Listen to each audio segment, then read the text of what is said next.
Acho que depois de todas as apresentações anteriores, é indiscutível a falência do lugar de controle em que a humanidade se colocava perante a natureza.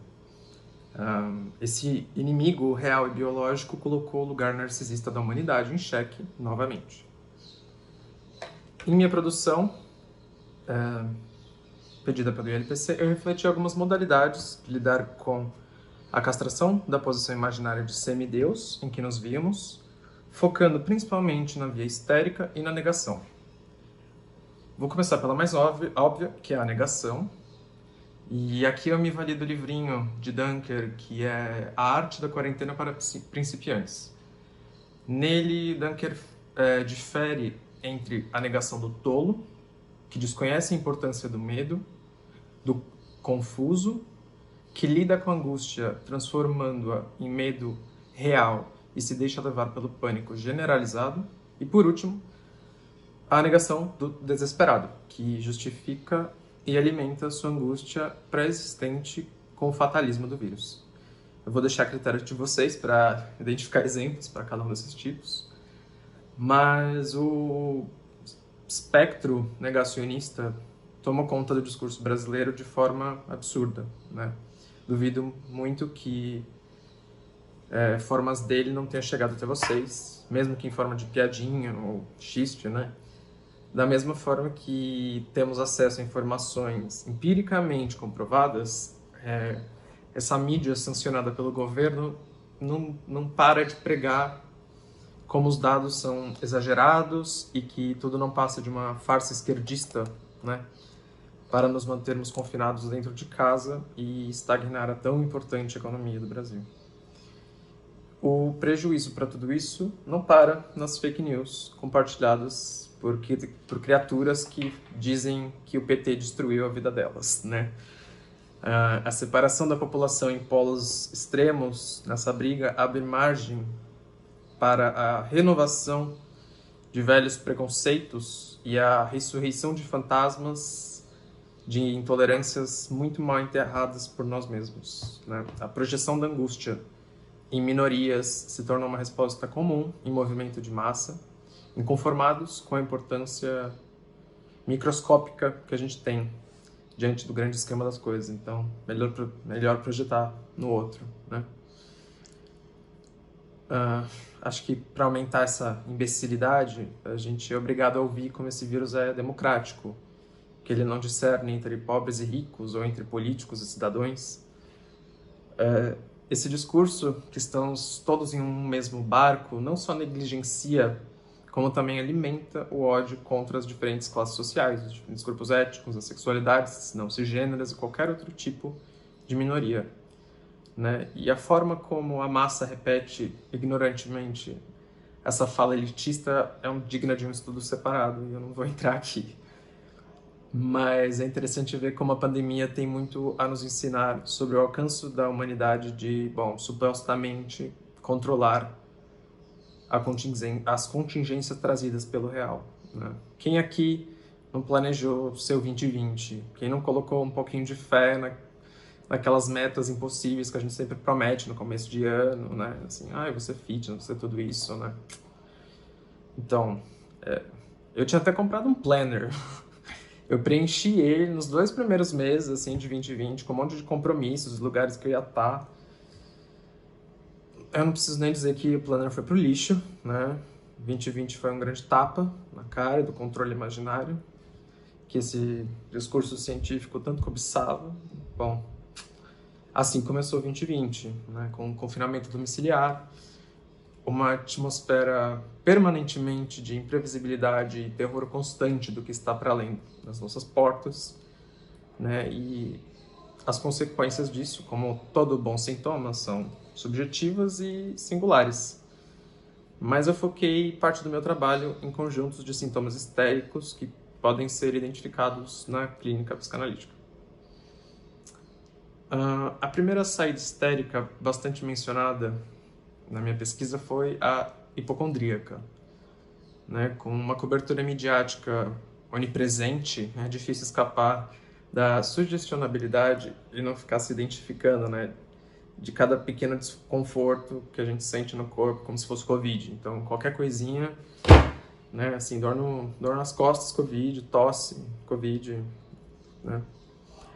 Outra possibilidade histérica de encarar isso é pela belle indifférence, né, negando a realidade que grita através de telas por todo lugar, e ao invés disso a gente cria uma própria.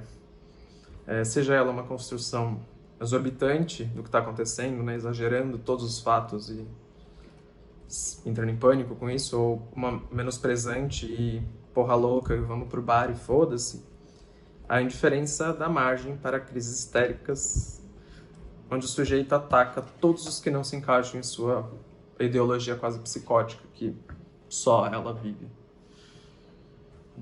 Você tá aqui, né, o exemplo do presidente, então, por exemplo. E, indiferentemente da estrutura clínica, o psicanalista Zizek comenta em seu novo livro dedicado ao tema da pandemia 5 estágios de lutos que passamos nesse período de constante perda, né? O primeiro é uma negação generalizada da situação. Depois percebemos a raiva de estar passando por isso sem que um bode expiatório único consiga ser identificado. A seguir, entramos em uma barganha com nós mesmos entre o que realmente está acontecendo e a minimalização assim, da gravidade do ponto que chegamos. E se a gente não conseguir achar um equilíbrio saudável para tudo isso, para nos mantermos funcionais, acordar, levantar da cama, surge a depressão com seu pessimismo apocalíptico. Por último, o psicanalista deixa em aberto a pergunta de para onde prosseguir e qual seria um possível estágio final de aceitação. Lacaniano chato como eu sou, eu não consegui resistir de meter aí o La Saint-Homme no meio da minha produção para discutir isso, mas seja como for a resposta do sujeito, o isolamento definitivamente exacerbou o sofrimento daqueles que já se queixavam de sintomas antes da pandemia. Na clínica, vemos os ansiosos tendo mais ataques de pânico, os depressivos se afundando ainda mais em um abismo, os paranoicos criando mais delírios persecutórios e os esquizofrênicos se isolando mais e mais de suas próprias realidades. A demanda por tratamentos psicoterápicos entra em uma progressão geométrica, né, nesse meio tempo, mas ainda é difícil de saber os efeitos exatos e concretos na clínica psicanalítica. Um segundo tema que eu me dediquei no meu artigo foi a escolha forçada pela análise virtual. Para o horror dos psicanalistas ingleses, né, o real do vírus implicou diretamente em zonas de conforto proporcionadas por um setting analítico prêt-à-porter, e pela primeira vez analistas dinossauros foram implicados a se adaptar ao século XXI e escolher entre os recursos virtuais ou morrer e perder sua clínica. Eu acho que é uma responsabilidade ética do analista respeitar a quarentena, se responsabilizando também pelos efeitos do afastamento social para a construção de um laço analítico, né? Temos um comprometimento com a nossa praxis para que ela não se interrompa, que ela não caia no limbo. Mas enquanto houver mal-estar, há de ter a psicanálise. Sendo o pivô de uma análise a transferência, eu dialoguei um pouquinho como nos fazemos presente como analistas pelo ato, no aqui e no agora, pelo semblante de objeto A. E se é pelo olhar e a voz como pulsões que presentificam o analista como semblante na análise e não seu corpo imaginário, por que não ter uma análise online? Não é como se o analisando fosse impedido de comparecer com seu gozo, né, com seus equívocos e seus atos falhos apenas pela distância física. A linguagem não se importa com a localização geográfica. Ela se faz ouvir e ecoar mesmo através de um dispositivo eletrônico.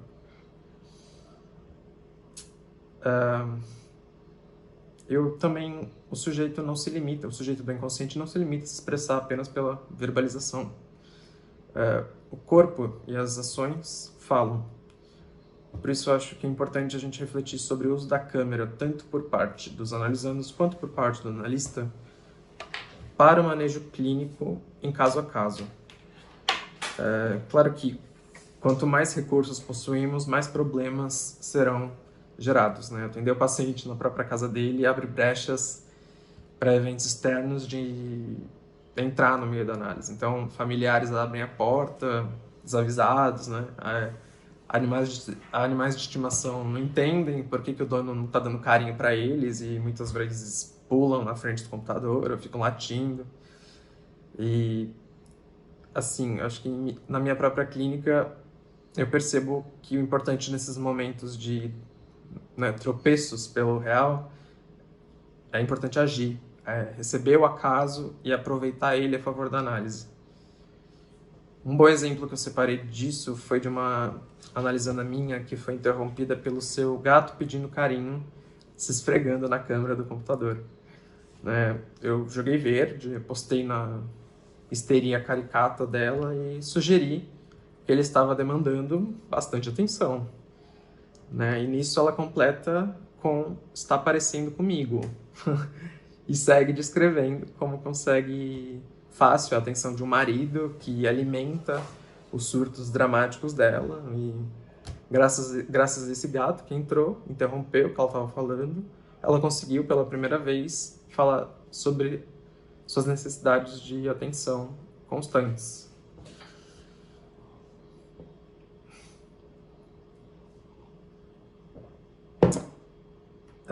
Eu acho que a análise online deixou de ser uma opção ou um estilo de cada um. Na pandemia, é uma imposição circunstancial e um imperativo ético para a gente apaziguar o sofrimento dos analisandos.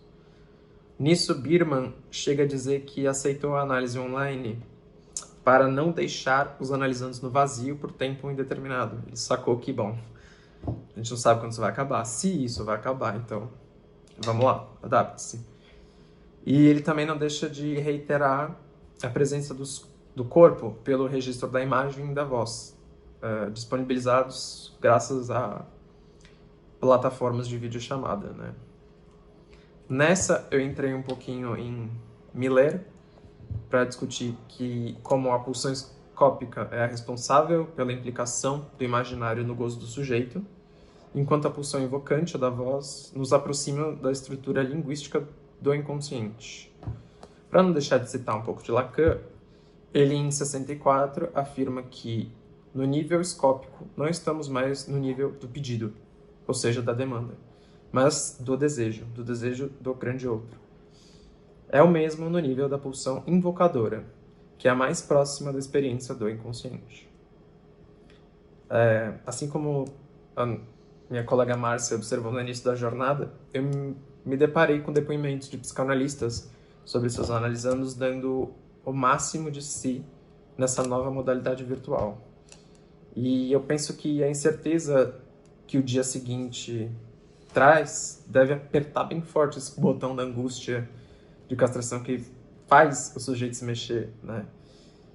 E outro fator que com certeza empurra o sujeito na produção, em uma análise, segue a lógica de não ter outra saída senão de resolver isso que o acompanha para todos os cômodos que ele vai, sem escapatória de outros espaços ou distrações.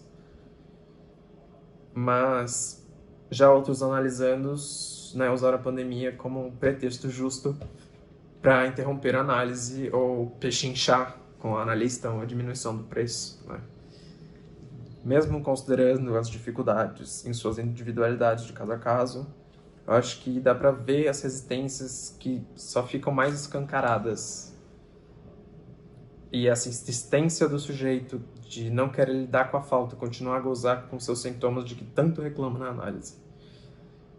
Como analistas, eu acho que somos encarregados continuamente de manejar essa retificação subjetiva do sujeito, responsabilizando pelo seu desejo e clareando o preço que se paga pelas suas formas de gozo, né? O manejo pode ter, sambado um pouco nessa transição de presencial para virtual, mas acho que precisamos manter nossas bases teóricas bem afiadas para nos adaptarmos bem na clínica. Agora, dizer que a análise virtual não existe é responder a partir da negação que eu destaquei no início. Tipo, eu acho bom esses analistas levarem essa resistência deles para a própria análise, mas ok, continuemos. Bom, mesmo sendo um tema extremamente interessante, eu vou deixar de lado as minhas considerações sobre o luto na pandemia, graças, né, ao tempo e tal, e para finalizar minha fala com algumas considerações sobre a guerra. A gente viu muitos comentadores da pandemia traçar esse paralelo entre o combate mundial contra o coronavírus com uma guerra. E eu acho que essa metáfora só evidencia a quebra de noção, de normalidade que a gente cria imaginariamente e passa a nos implicar como sujeitos com o real da morte. Eu li uma entrevista feita pela Isso É, durante a minha pesquisa, em que sobreviventes da Segunda Guerra comentam essa comparação entre a pandemia e a guerra. Eu recomendo pelo interesse, é interessante ver as divergências que essa entrevista traz, né? Alguns dizem que é uma comparação idiota, já que a gente se encontra confortavelmente entretido com as televisões e celulares, e home office, computadores, né, seguros dentro de casa. Enquanto em uma situação de guerra a gente tem o quê? No background o som de bombas aéreas devastando casas vizinhas e uma trilha sonora composta por metralhadoras, então é um pouco diferente. Já outros sobreviventes contam como durante a guerra ainda tinha liberdade de sair para tomar uma bebida, se relacionar com outras pessoas e etc. Na pandemia, somos obrigados a se manter isolado, né? E muitos falaram que preferiam uma situação de guerra clássica, né? Acho que no fim, tudo depende de ponto de vista e talvez um pouco de lugar de fala, né? É bom ver a origem de cada um desses sobreviventes. Mas, servindo-me desse paralelo feito pelo discurso comum, eu finalizei meu artigo destacando alguns pontos feitos por Freud em seu escrito de 1915, considerações sobre a guerra e a morte. Sobre a posição do Estado frente à guerra, Freud afirma que este permite-se qualquer injustiça, qualquer ato de violência que desonraria o indivíduo em detrimento do suposto bem comum. Mesmo não sendo uma guerra no sentido literal do termo, né, com um país inimigo a ser combatido, parece que o nosso governo atual gostou muito dessa ideia, né, e adotou umas medidas que se encaixam bastante nessa posição. E sem a menor noção das peculiaridades de ser brasileiro, o indivíduo lá que está ocupando a posição de presidente do Brasil decide copiar o American Way of Life, reproduzindo um discurso negacionalista que coloca como prioridade o lucro neoliberal de multinacionais parasitas, ao invés do número astronômico de mortes causadas pela sua própria negligência. E, continuando nessa linha, eu retorno a Freud em seu apontamento de que, quando a comunidade suprime a recriminação, também cessa a repressão dos maus apetites. E imagina, se Freud falava isso em 1915, eu só consigo imaginar o que ele diria sobre as atrocidades que o ser humano está sendo capaz de cometer contra seus outros quando os limites culturais são levantados, né? Em momento de guerra, acho que a linha tênue que nos mantém dentro da lei da cultura parece se dissipar um pouco, né? E é só pensar nos aumentos de atos violentos reportados e a brutalidade policial perante as minorias. Outra afirmação que eu achei que encaixa perfeitamente com a conduta do presidente é a de que nosso intelecto só pode trabalhar de maneira confiável se estiver preservado das influências de fortes emoções afetivas. Bolsonaro parece propositalmente colocar seu intelecto de lado para atuar com base em suas crenças pessoais sobre todas as decisões que toma, né? Sua opinião passa a ser lei. E enquanto isso, a ciência é atacada e ele continua com seu discurso irracional, mesmo seu amiguinho caindo do poder, sem a menor consideração de dados levantados por profissionais muito mais capacitados que ele. Bom, a continuação dessas considerações de Freud é feita em seu artigo com o nome de Nossa Relação com a Morte. É interessante destacar suas observações feitas sobre como lidamos com o real da morte antes e depois de uma tragédia. Anteriormente à guerra, ele afirma que mostrávamos a tendência inconfundível de deixar a morte de lado, de eliminá-la da vida. O assunto da morte era um tabu desnecessário de se comentar. Ele era racionalizado ao máximo e cercado de misticismo. Com o coronavírus, temos que encarar um número grotesco de mortes, todo dia, que poderiam ser evitadas, caso nossos governantes escolhessem a vida ao invés da bolsa. Outro ponto levantado por Freud é a irrepresentabilidade de nossa própria morte. Achei isso bem interessante, porque nosso inconsciente não trabalha apenas com negações e afirmações. Ele é articulado pelas ambiguidades que o simbólico traz. Então, uma sentença fatalista de você vai morrer é impossível de ser inscrita em nossa psique. O inconsciente está convencido de sua imortalidade. Mesmo vendo os números de mortes crescerem exponencialmente nos noticiários, a gente se coloca como exceção. Como psicanalista, eu posso dizer que me preocupa o que será do sujeito em nosso novo normal e quais serão as formas sintomáticas que se destacarão em nossa clínica a partir dessa distopia em que vivemos. Como sujeito, eu só torço para não atravessar o espelho da loucura e perder a capacidade de retornar a uma realidade comum. E é isso. Encerro aqui a minha apresentação.